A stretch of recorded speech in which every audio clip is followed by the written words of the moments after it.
Well, today in the studio, actually back with us, we have Drake Travis with us, and he works in Northern California. He was part of that big men's conference that they had down there a couple of months ago. And today we're going to talk to him about his book, Healing Power Voice Activated. But Drake, before I get into that, tell us about your college here real quick. Oh, it's called Braveheart West Coast.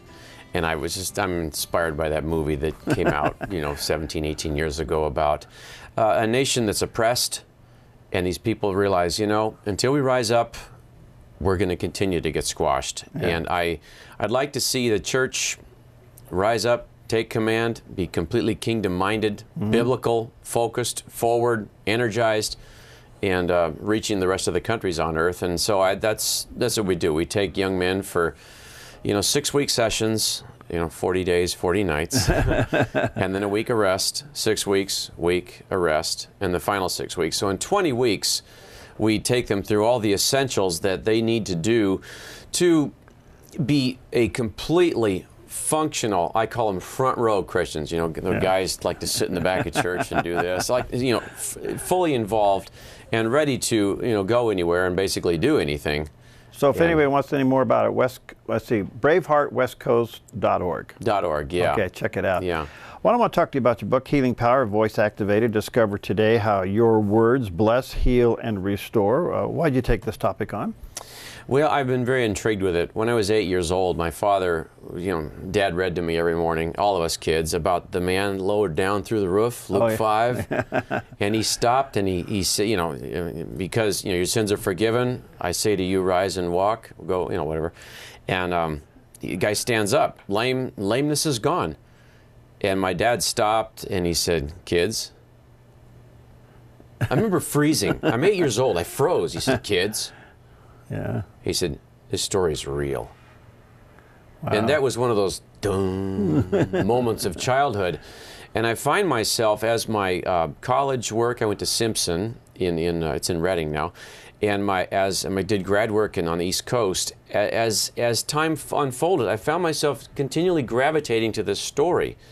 My mother's into medicine. She was in medicine for 55 years in the field. And the healing, when someone's restored and they feel better and they're strengthened to move again, I was always intrigued that Jesus just shows up and says a word, just touches, and they're restored again. I'm thinking, healing takes 6 weeks, broken leg or whatever, but Jesus is doing this, if he can do it in 6 weeks, and he can do it in 6 seconds, and he tells his disciples, okay, now you do it.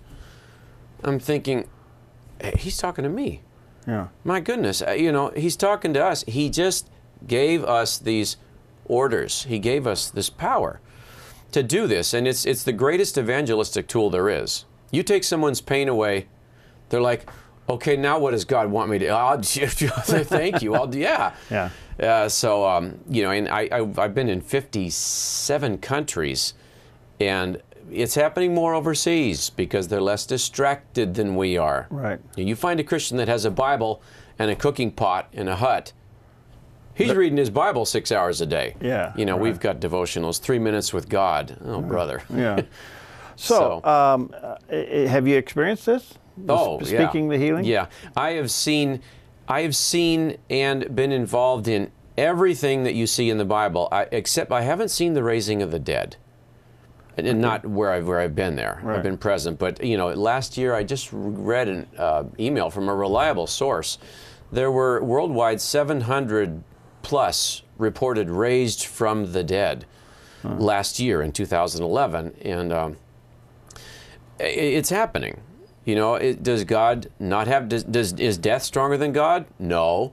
God creates life, and God has power to do this, and he ordered us to do this. It says in Luke and Mark, it says, heal the sick, raise the dead. And we read that and we think, oh my goodness, I'm going to cause a stir at a funeral home. Yeah. Smith Wigglesworth did this. Yeah. He would go into mortuaries and start knocking on coffins. Okay, come on, wake up. And one day 3 lids opened up. Yeah.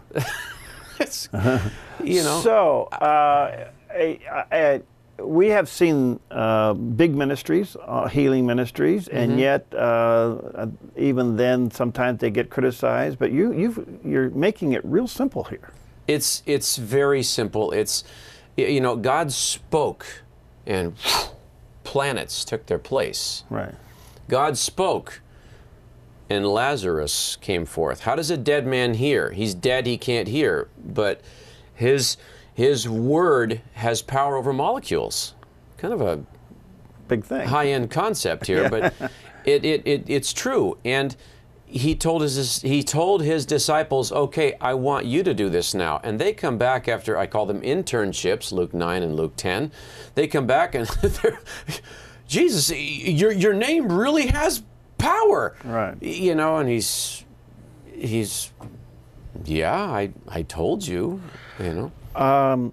Is there a difference between the apostolic time and the modern time of this kind of speaking and healing? There really isn't.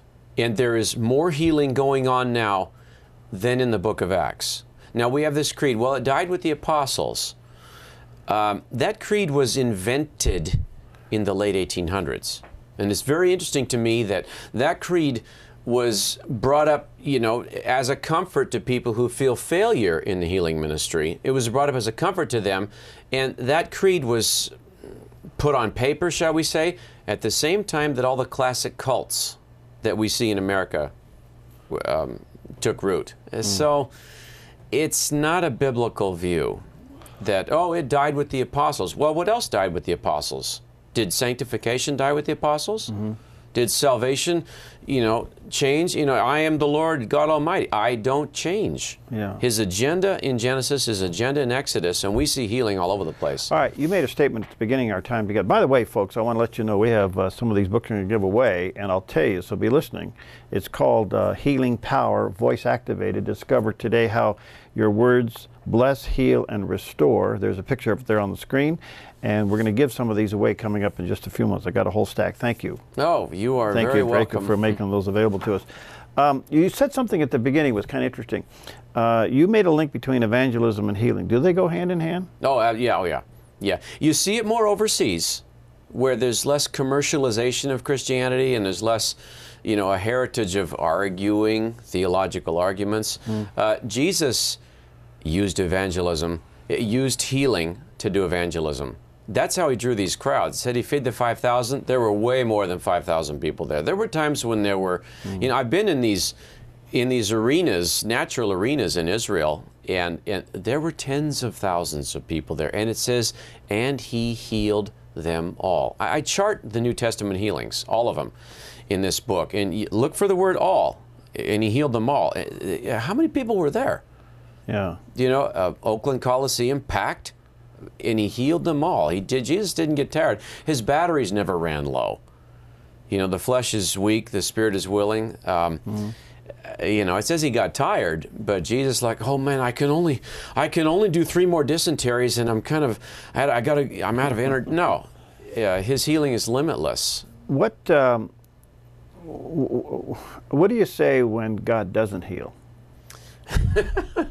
I say, well, we've got that concept that Paul talks about now, but not yet. Yeah. Well, hang in there. You know, what is God supposed to do with someone who's more godly when they're ill? You know, everyone, you know, did the devil want Hitler to be sick? No, I want him healthy. He accomplishes more evil when he's healthy. You know, these people that get in trouble today, they say all criminals have fantastic health and fantastic vision. Well, if they weren't that way, would they get in trouble? Would they be going into dark things? You know, when someone isn't healed, I don't have an answer for that. All I can say is, ask again. The unrighteous judge, Jesus said, ask again, ask again. And in all our praying, we realize, you know something, Jesus? You are what I want. Of all your spoken words of healing and blessing and restoration, quickly, what was the one that kind of stunned you the most? The one that stunned me the most was a lady, a Ukrainian lady. I was in Kiev, and she was carried to church. She's 82, and she was carried to church. She was not a believer. She was lame, and she was, you know, paralyzed on the left side. Wow. And she comes forward, and I start talking, and my message was, grab the hem of his garment, get to Jesus. When he says, I don't feed the dogs. He says, no, the dogs get the crumbs. Get to Jesus. Do what you got to do to get to Jesus. She says, when you were talking, I was tingling all over. She says, I'm not a Christian. But I thought, if God can make me feel this, he can make me walk again. Let's go, make me walk. She treated me like the Midas man. Come on, new muffler, let's go. Really? New brakes and shocks, let's go. And God, all right. And so I cried. And as soon as I said, God, okay, I'll do what you say. When I said that, I became as confident as a referee at a basketball tournament.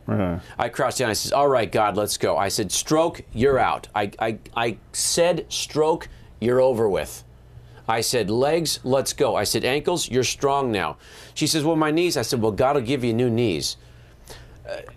5 minutes before, I was quivering like a chihuahua. Wow. But as soon as I said, God, I'll obey you, I became confident. I says, all right, new knees, new ankles, and hips, you're healed. I declared it. She stood up for the first time in 18 years. She took her cane and said, I don't need this anymore, and she walked out of church. She was carried to church. She walked home. Drake, thanks for being with us. You're fun to have around, and we'll get you back. God bless you. God bless you. Okay.